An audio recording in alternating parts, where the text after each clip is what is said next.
related topics. So continuing that theme, I'd like to introduce our next speaker, and that is Will McGoldrick. Will's a gentleman who, actually I've known for a couple of years now, and Will formerly from Climate Institute, and now he's the Climate Change Policy Manager at WWF. Also, interestingly, spent time advising the Samoan government on challenges of climate change, and I suspect in some of the island nations that's got some more pressing imperatives than we even face here. So without further ado, I would like to introduce Will McGoldrick. Thanks, Ross, and I'm assuming I'll work this out as I go. Thanks for having me along today. It's great to be in Horsham and to be part of such a great session. I feel a bit daunted coming after some really good speakers, although I was told that Christe did use notes, so I'm going to use my notes as well. Tim did as well, and he's a big star, so I can get away with it, I think. And if I have a really trouble, I've got a script in my pocket, so you can walk out if I pull that out. I'm not going to really be talking on behalf of WWF, so to speak. I sort of just want to give I suppose, my personal perspective on one aspect of the carbon farming initiative, which I don't think has received a huge amount of attention yet, although talking to lots of people in the room here, I think a lot of you are thinking about this issue as well, which is really encouraging.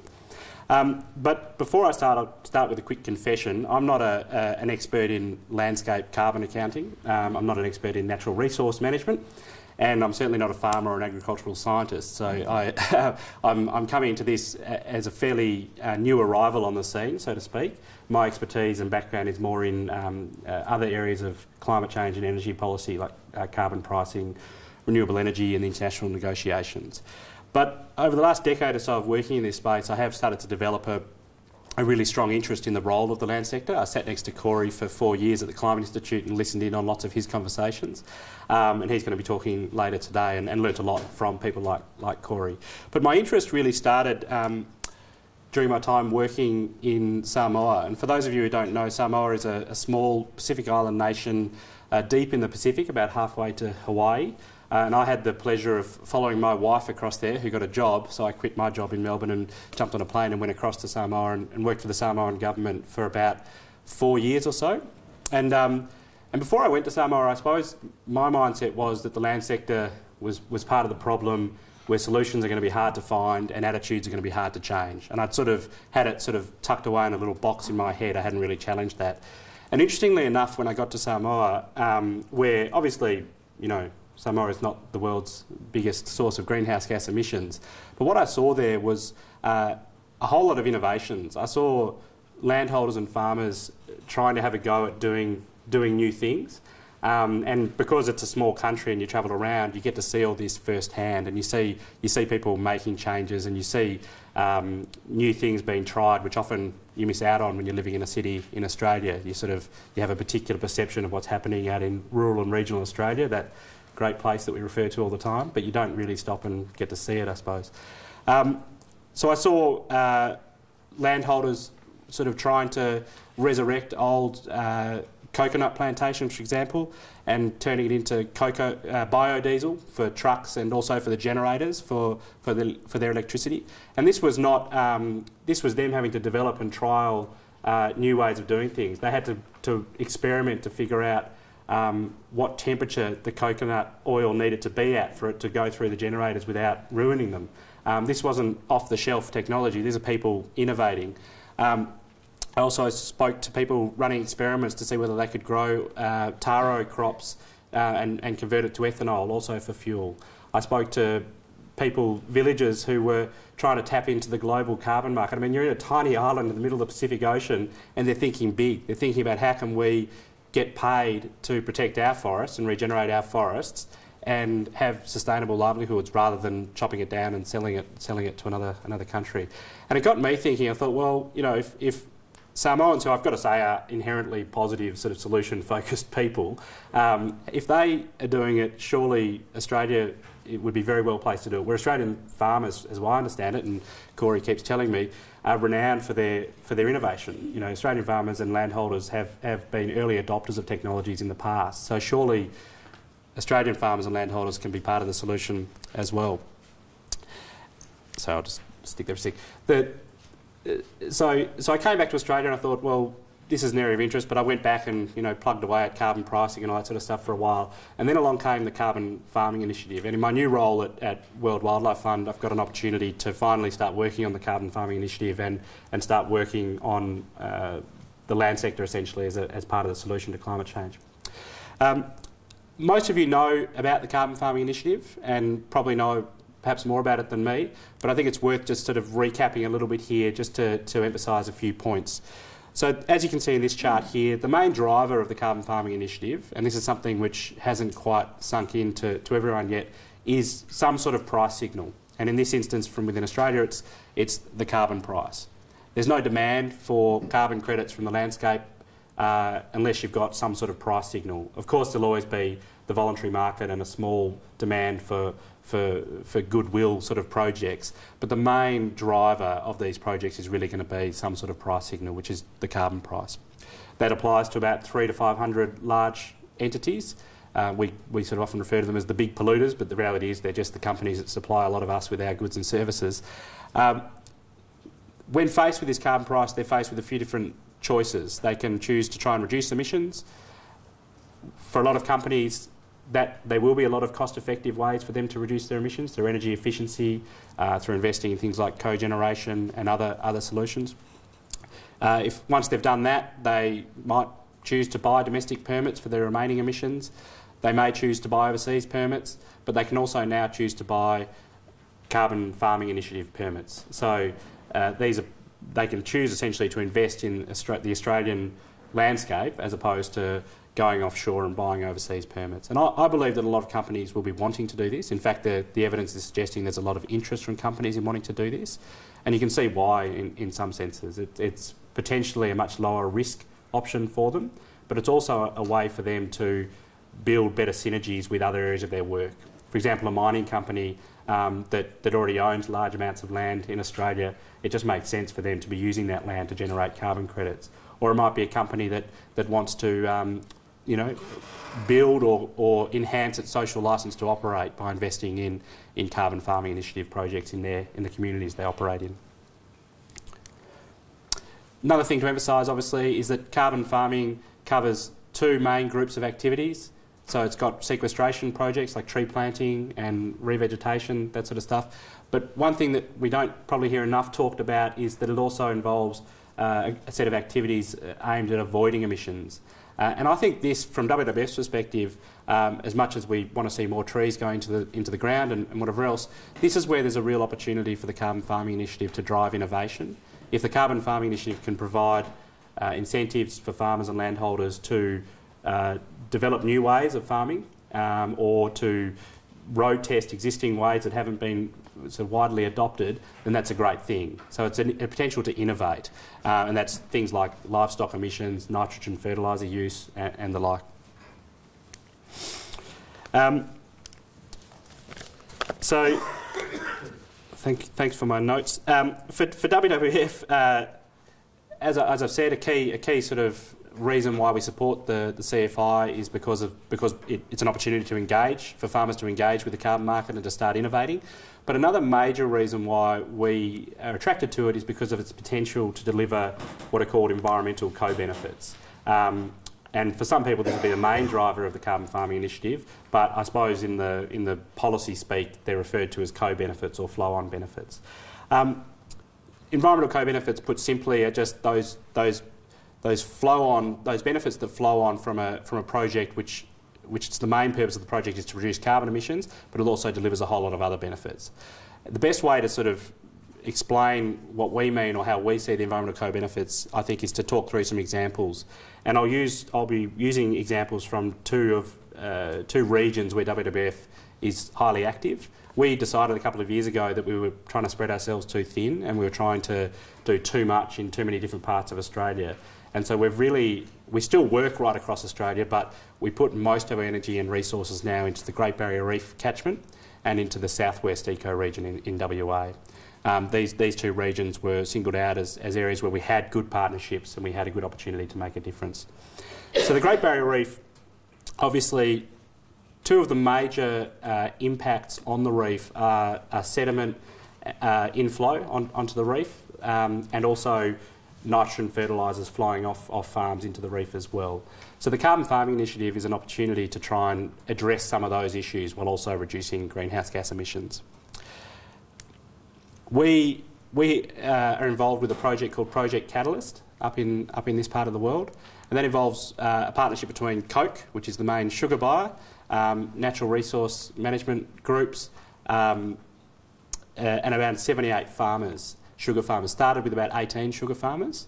Some of these sugar farmers were quite clear to us that they saw us as the enemy, and was the enemy that they would never work with, but they soon started to realise that they needed to work with groups like WWF to try and find new ways of doing it. And obviously that helps when your main buyer, Coca-Cola, comes along and says, we want to start seeing changes and we're prepared to help fund some of those changes. So these farmers, some of these farmers, they're road testing a whole lot of different ways of sustainable farming, not all of it relevant to carbon farming, but one activity that is relevant is trying to optimise nitrogen fertiliser use on sugar farms. And obviously this has major benefits because for the farmer, because hopefully it helps to reduce their costs of farming, but also helps to reduce nitrogen flows onto the reef, which has a major impact on the reef's health and biodiversity. So for WWF, obviously, ultimately it's about the turtles and it's about the reef and the wildlife, but we've recognised that for us to be out there talking about that, we also need to be working with farmers and landholders to try and find ways to help them be part of the solution. Up in the Great Barrier Reef as well, we're also just starting to work with the cattle industry, and the CFI again is another major opportunity for us to drive some innovation there. We're already starting discussions with the Cattle Council and others, just sort of casual discussions at this stage as to how we can move forward, and there's a huge amount of interest in their industry in the Carbon Farming Initiative and how it might be able to help them. And increasingly they're seeing it as a sort of whole of farm approach, and how do you protect that bit of vegetation or encourage natural regrowth of that bit of vegetation there? How do you get credits for things like soil carbon, which, as many of you will know, is probably a little way off before it's going to be compliant and all that sort of stuff, but it's still an area of great opportunity and potential. But also looking at the source of methane emissions themselves from cattle. No one can really stand hand on heart and say we know exactly how we're going to address that source of emissions. But the Carbon Farming Initiative is an opportunity to start innovating and to start working with farmers to trial things. And I think that's the message that I think the industry is starting to see, is they've got a bit of a window of opportunity here to innovate and to trial new things. Somewhere down the line, farmers may start to be regulated for those emissions, but we'd be mad to miss this opportunity where you can actually be paid and be provided an incentive to do it rather than being hit over the head by regulation. And hopefully, fingers crossed, it doesn't need to be regulation. Hopefully we can drive change anyway. WWF has been involved in setting up the Southwest Eco-region down in Southwest WA. It's one of the world's internationally recognised biodiversity hotspots. It is renowned for its biodiversity and its unique biodiversity, I should say.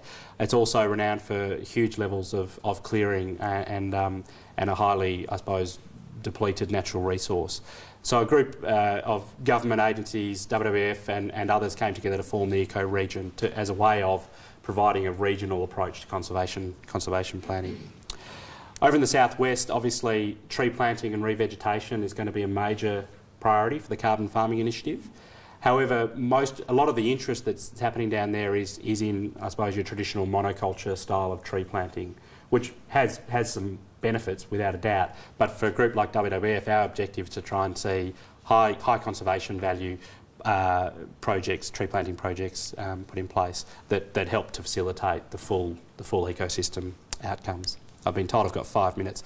So I think most of you would agree that delivering these sort of environmental co-benefits is a no-brainer. It's something we need to do. The question is, how do we do it? The big challenge and the big barrier, I suppose, is that often to deliver these environmental co-benefits, you need a price premium on the carbon credits.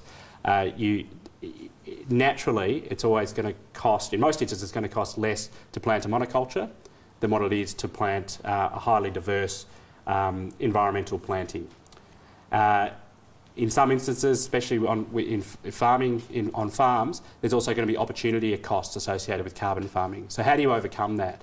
And the way to do it, I suppose, is to try and secure a premium, some sort of additional payment to the farmer or the landholder for going that extra mile, for delivering those extra benefits. Now, the question is, how do you do that? What model is going to work? Now, it's early days for the Carbon Farming Initiative. The emphasis is really on just getting the market up and running. As many of you will probably lament, there hasn't exactly been a quick start, but a huge amount of activity is happening, and there's a whole range of projects in the pipeline.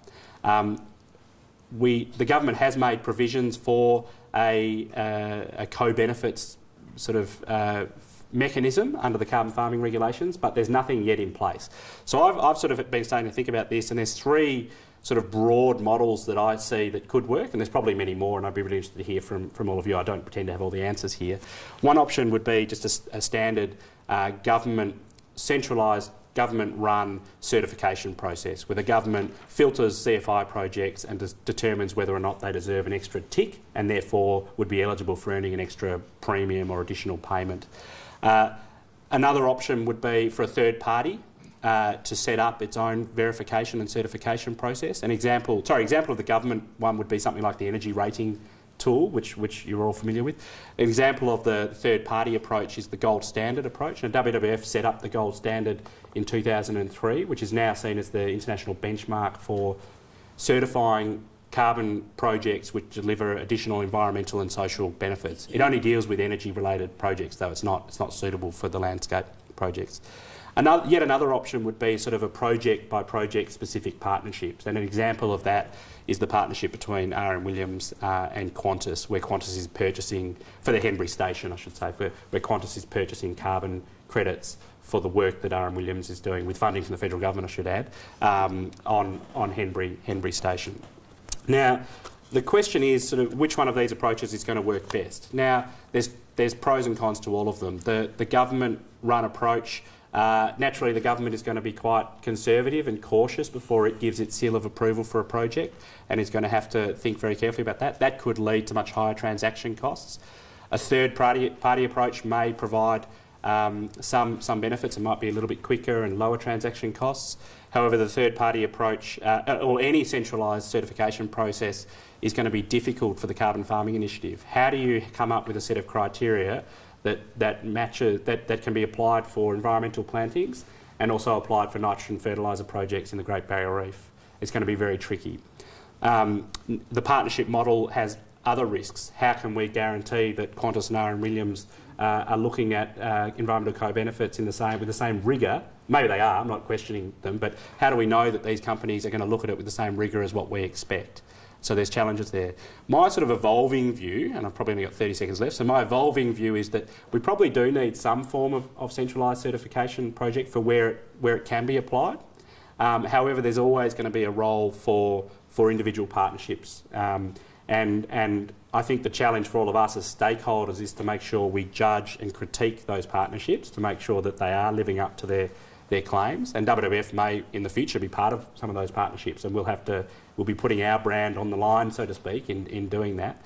So I think there will be a role. And one idea that was put to me recently, for example, for the certification side of it, is that the government may choose to register third-party organisations' certification processes, so you have a bit of a hybrid approach, where, for example, an organisation might come up with its way of certifying projects, and it then seeks to have that registered by the government. So not individual projects being registered by the government or certified, but a process being certified by the government and approved.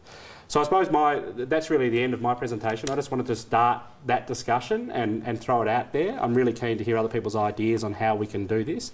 I think all of us would love to see the CFI delivering these environmental co-benefits, but the question is, how do we do that, and how do we ensure that it's not just sort of spin and PR that is actually delivering real benefits for the environment? So thanks very much. Thank you, Will. Excuse me.